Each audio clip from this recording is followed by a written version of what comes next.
Hello students, I hope you are doing good and अभी आपके exams भी अच्छे जा रहे होंगे। आई होप बहुत सारे बच्चों के एग्ज़ाम चल रहे हैं अभी एंड ब्रीदिंग एक्सरसाइज एक टॉपिक है एक्सरसाइज थेरेपी में जिसमें आप लोगों को कंफ्यूजन था थोड़ा सा।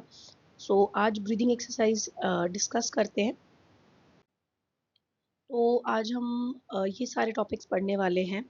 AIIMS and goals of breathing exercise, diaphragmatic breathing, segmental, जो भी हमारी टाइप्स ऑफ ब्रीदिंग है सारी, purse lip, glossopharyngeal, then respiratory resistance पढ़ने वाले हैं।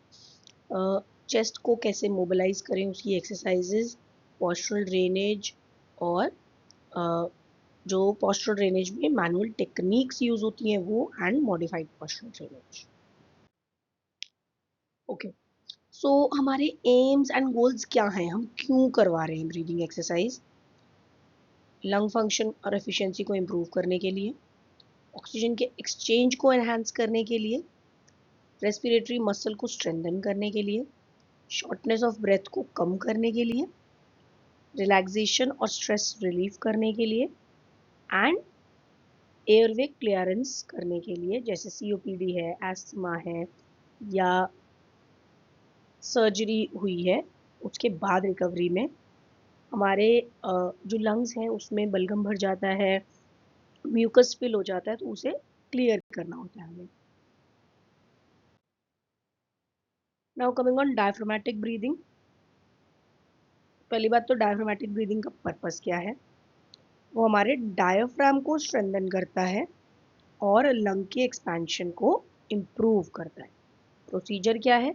या तो आप सीधे बैठ जाइए या लेट जाइए, जैसे कि आप इमेज में देख पा रहे हैं कि लेटा हुआ पर्सन है। एक हाथ को आपने चेस्ट के ऊपर रखना है, एक हाथ को पेट के ऊपर रखना है। अब नाक से लंबी सांस भरनी है और ऐसा फील करना है जैसे पेट बलून की तरह भर रहा है। देखो हमारी लंग्स है ना, बलून की तरह है। बलून के अंदर हवा भरते हैं तो वो फूल जाता है। सिमिलरली जब हम इनहेल करेंगे तो हमारे लंग्स और पेट फूलेगा। तो फील करना है पेट पे जो हाथ रखा है उससे कि पेट फूल रहा है। फिर धीरे धीरे हमें मुंह से सांस को बाहर फेंकना है और फील करना है कि पेट जो है वो पूरा अंदर जा रहा है। कई बार ब्रीदिंग भी गलत करते हैं हम लोग, ठीक है। इसको 5 से 10 बार करना है हमें। देखिए इस तरीके से आप देख पा रहे होंगे कि जब ब्रीद इन कर रहे हैं तो एब्डोमेन जो है वो बाहर आ रहा है और जैसे ही ब्रीद आउट कर रहे हैं एब्डोमेन अंदर चला जा रहा है। सेगमेंटल ब्रीदिंग की बात करते हैं। इसका पर्पस क्या है? ये इम्प्रूव करता है वेंटिलेशन को स्पेसिफिक लंग एरियाज में। देखो नाम से समझ में आ रहा है सेगमेंटल ब्रीदिंग। अभी अच्छा, अगर आपने मेरा लंग्स वाला वीडियो नहीं देखा तो पहले वो देख के आओ, तभी ये समझ में आएगा, नहीं तो नहीं समझ में आएगा। लंग्स में मल्टीपल लोब्स हैं एंड मल्टीपल सेगमेंट्स हैं। हर सेगमेंट अलग है, अलग अलग सेगमेंट के लिए अलग अलग ब्रीदिंग है। सोचो फॉर एग्जाम्पल इमेज में अपाइकल ब्रीदिंग दिखा रहे हैं, ठीक है। तो ये एपेक्स रीजन पे कैसे ब्रीदिंग करनी है, फिर लेटरल कोस्टल रीजन पे कैसे करना है, बेसल एरिया के लिए कैसे करना है। तो पहले आपको एरियाज पता होने चाहिए, तब आपको समझ में आएगा कि हर अलग सेगमेंट के लिए अलग टाइप का ब्रीदिंग है, ठीक है। प्रोसीजर क्या है कि थेरेपिस्ट या फिर पेशेंट खुद उस एरिया पे हाथ रखेगा। जैसे फॉर एग्जांपल यहाँ पे भी अपाइकल रीजन पे हाथ रखा हुआ है, सांस लेगा बहुत डीप एंड उसको उसी एरिया में स्पेसिफिकली ऐसा फील करेगा कि उस एरिया में सांस भर रही है, भरनी है खुद को, ठीक है। हाथ से थोड़ा सा रेजिस्टेंस देना है सो दैट लंग जो है वो रेजिस्टेंस के अगेंस्ट राइज करे, ठीक है। और फिर उसके बाद एक्सेल आउट कर देना है और ऐसा 2-3 बार करेंगे। Now talking about purse lip breathing. इसका पर्पस क्या है? एयरवे प्रेशर को इम्प्रूव करना, कोलैप्स से बचाना और सीओपीडी के मैनेजमेंट में। अब कोलैप्स से बचाने का मतलब समझा देती हूँ। जैसे समझो किसी की सर्जरी हुई, कोई हॉस्पिटलाइज्ड है, ठीक है। तो उस केस में लंग्स कोलैप्स होने के ज़्यादा चांस है। समझो किसी की हार्ट सर्जरी हुई, वो सर्जरी करा के आया, आईसीयू में है, तो इस केस में जो कोलैप्स है वो होने का चांस रहता है क्योंकि लंग्स उतने अच्छे से फंक्शन नहीं कर रहे होते हैं। उस केस में हम ज़्यादा पर्स्ड लिप ब्रीदिंग करवाते हैं so दैट हमारे लंग्स अच्छे से एक्सपैंड होते रहे, एयरवे प्रेशर अच्छे से इम्प्रूव होता रहे। ठीक है, क्या करना है, नाक से 2 सेकंड के लिए सांस भरनी है, फिर लिप्स को ऐसे पर्स जैसा बनाना है, जैसे कि आप विसल कर रहे हो, नहीं तो जैसे पाउट बनाते हैं, आप इधर देखिए इमेज में, जैसा इन्होंने पाउट बना रखा है वैसा। ठीक है, एक्सेल पाउट के थ्रू धीरे धीरे एक्सेल करना है 4 सेकंड के लिए। ठीक है, मतलब डबल, 1:2 का रेशो। अगर 2 सेकंड के लिए सांस भरी तो 4 सेकंड के लिए सांस छोड़ोगे, 4 सेकंड सांस भरी तो 8 सेकंड के लिए सांस छोड़ोगे। इनिशियली पेशेंट करेगा तो 2 सेकंड से और 4 सेकंड से ज़्यादा नहीं कर पाएगा, धीरे धीरे बढ़ा सकते हैं। ठीक है, 5 से 10 बार करना है ऑफकोर्स हर एक्सरसाइज को। Now talking about glossopharyngeal breathing, इसको फ्रॉग ब्रीदिंग भी बोलते हैं। इसका पर्पस क्या है कि ये असिस्ट करता है पेशेंट्स को जिनके पास रेस्पिरेटरी मसल वीक है, जिनकी, जैसे कि पोलियो का पेशेंट हो गया या स्पाइनल कॉर्ड इंजरी का पेशेंट। ठीक है, इसमें क्या करना है, हमें एयर को खाना है, गल्प करना है जैसे। ठीक है, प्रोसीजर समझो पहले। Take a deep breath through the nose, नाक से सांस भरी, फिर टंग को और थ्रोट के मसल्स को यूज करना है to gulp the air in. जैसे आप खाना नहीं swallow करते, पूरा अंदर ऐसे गटक लेते हो, उसी टाइप से आपको हवा को अंदर मुंह में भर के और गटक लेना है। ठीक है, और force the air into the lungs by closing the glottis, पूरा मुंह बंद करके ऐसे जैसे swallow करते हैं ऐसे उसको अंदर घुसाओ अपने लंग्स में। ठीक है, इस इमेज के थ्रू समझते हैं। ये है स्टेप 1, इसके अंदर की एयर हमने भरी अंदर। ठीक है, ये एयर गई अंदर यहाँ से। ठीक है, यहाँ पे इसने मुंह के अंदर एयर भर ली, ये यहाँ पे इसने ग्लॉटिस क्लोज कर लिया और यहाँ से एयर को और अंदर घुसने दिया, और यहाँ पे पैसिव एक्सपिरेशन तो होगा ही। खैर ऑब्वियस सी बात है, सांस अंदर गई है तो एक्सपिरेशन होगा ही होगा।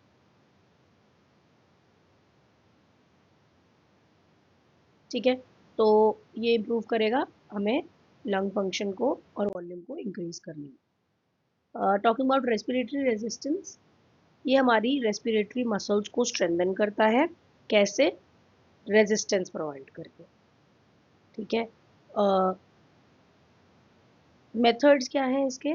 जैसे पहला है कोई डिवाइस यूज करना, जैसे इंस्पायरेटरी मसल ट्रेनर्स आते हैं, जैसे आपने देखा होगा इंसेंटिव स्पायरोमीटर्स आते हैं जिसमें कि 3 बॉल्स होती हैं। जो बॉल वाली मशीन है, उसकी इमेज मैं इसमें नहीं लगा पाई। 3 बॉल्स होती हैं, पेशेंट को इनहेलेशन करना होता है, एक्सहेलेशन करना होता है, एंड वो बॉल्स एयर के प्रेशर से उठती हैं। ठीक है,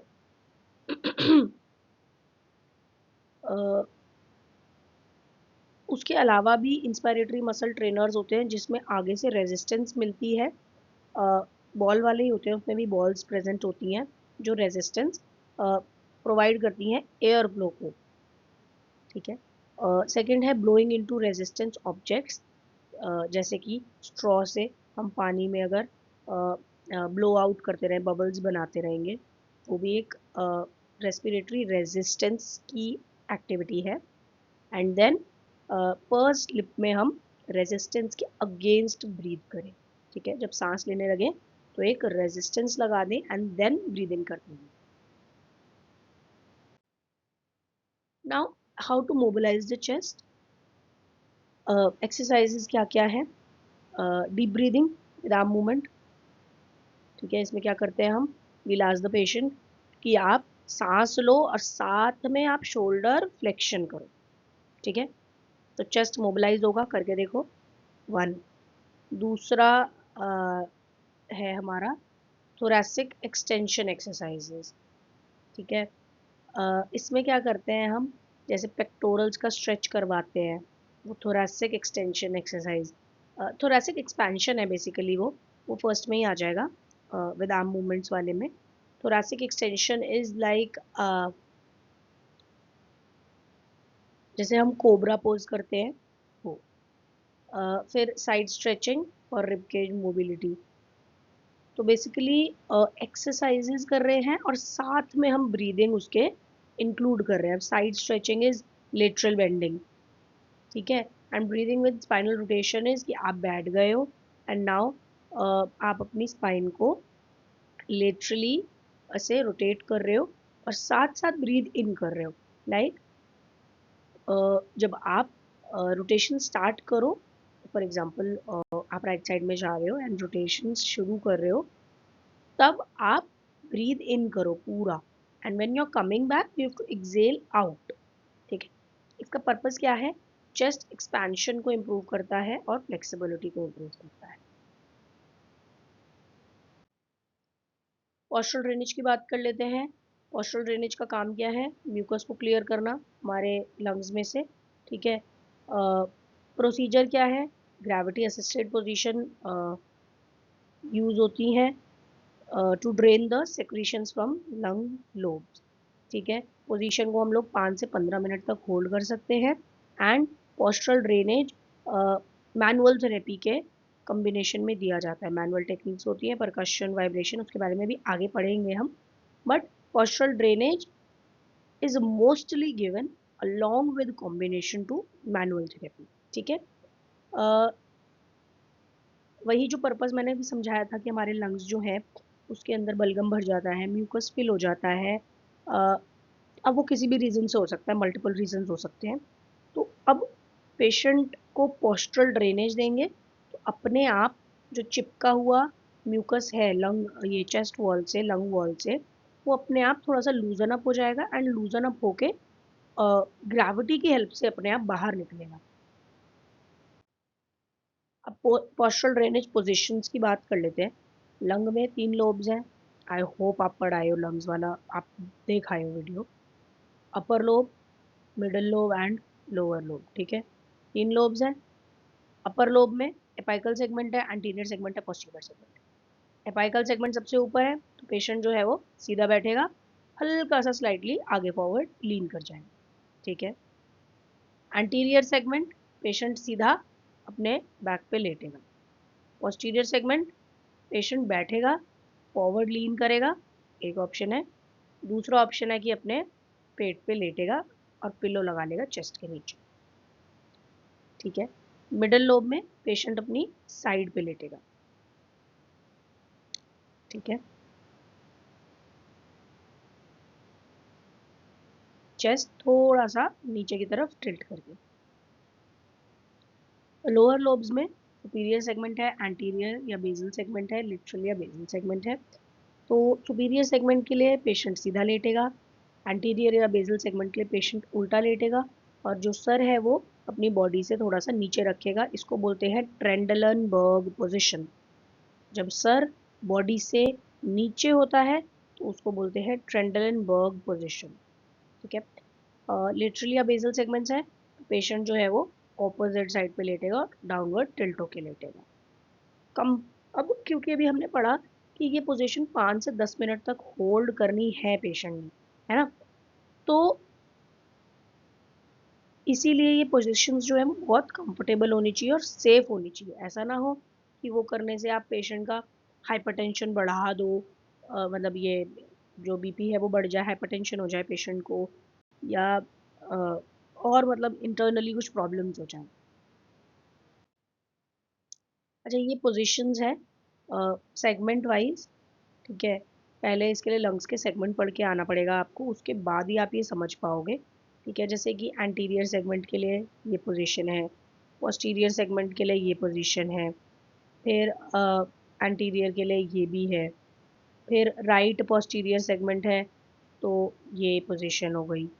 मतलब direction right right and left के हिसाब से एंटीरियर पोस्टीरियर या बायलेटरल के हिसाब से सारी इसमें दी हुई। ठीक है, and these are very self explanatory.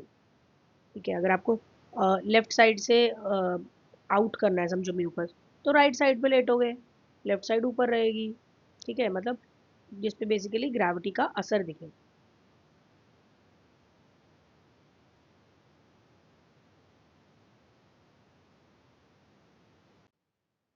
अब मैनुअल टेक्निक्स मैंने बोला था कि यूज़ करते हैं हम पॉस्चरल ड्रेनेज के साथ। पॉस्चरल ड्रेनेज तो हमने कर दी, चलो बंदा लेट गया और समझो राइट साइड का ड्रेन करना है, तो लेफ्ट साइड पे करवट लेके लेट गया। अब थोड़ा सा नीचे आ गया, लूज हो गया है म्यूकस। अब वो म्यूकस अपने आप नहीं निकलता एट टाइम्स, तो क्या करेंगे, उसके अंदर हम मैनुअल टेक्निक्स का यूज़ करेंगे, जैसे कि परकशन। ठीक है, इसके अंदर क्या है, रिदमिक क्लैपिंग होती है चेस्ट वॉल के ऊपर।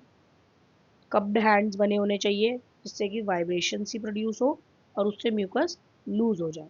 ठीक है, हर लंग के सेगमेंट पे 2 से 5 मिनट करते हैं। इसमें लंग सेगमेंट पता हो, एक्सरे देखो, उसके अंदर दिख जाएगा आपको म्यूकस।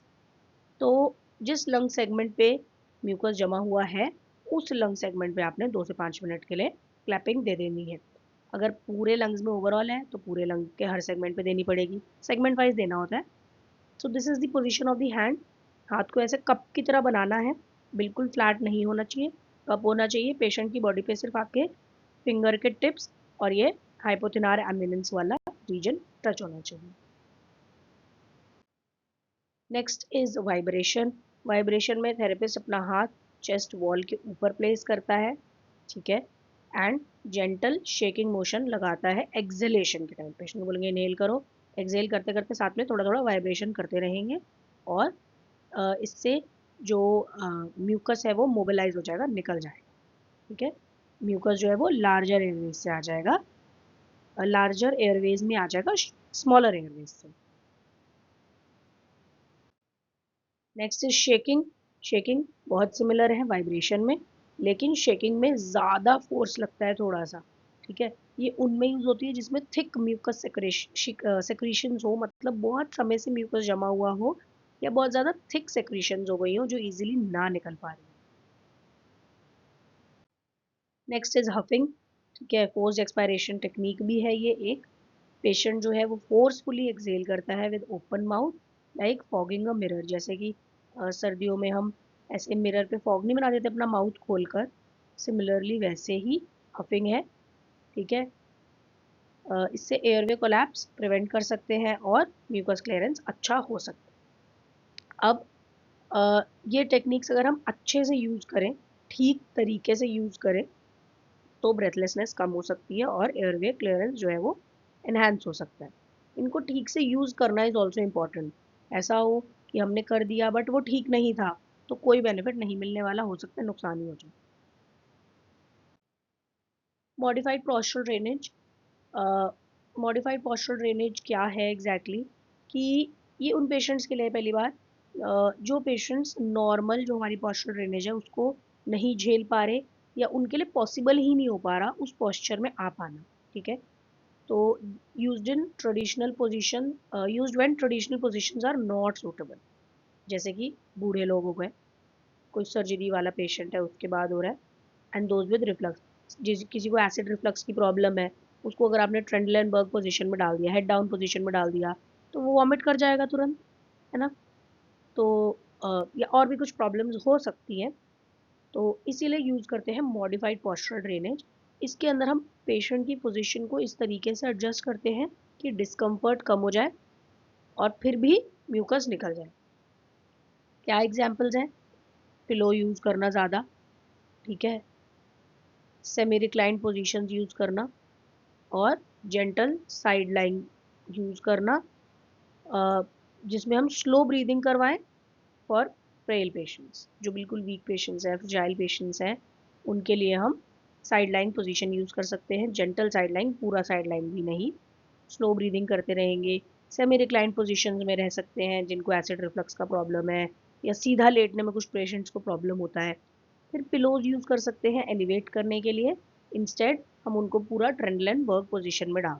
ठीक है, पिक्चर में आप देख पा रहे हो ये पेशेंट साइड लाइन पोजिशन में है एंड मल्टीपल पिलोज लिए हुए हैं।